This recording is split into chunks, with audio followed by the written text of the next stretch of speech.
ერთპიროვნულად ეს გადაწყვეტილება გაუზიარეს შემდეგ ჩემს თანამებრძოლებს და უთხარით თქვენთან ერთად როგორც თქვენ ხართ მაჟორიტარულ ბრძოლაში მე შევალ იქ სადაც ყველაზე რთულია და ასევე მე მინდა გითხრათ რომ სწორედ გორში ქართლში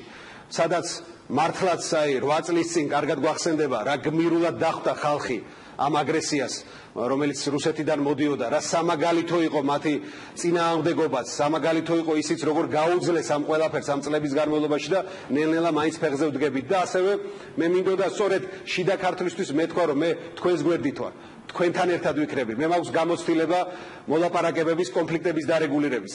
მე თავად როდესაც საჭირო იყო ყოველთვის იარაღით ხელში ვიდექი და ვიცავდი საქართველოს და ასევე მე მინდა მათ უთხრათ რომ მე ვიყავი ის თავდაცვის მინისტრი რომელიც სწორედ ომში დაღუპულებს მათი ოჯახის წევრებზე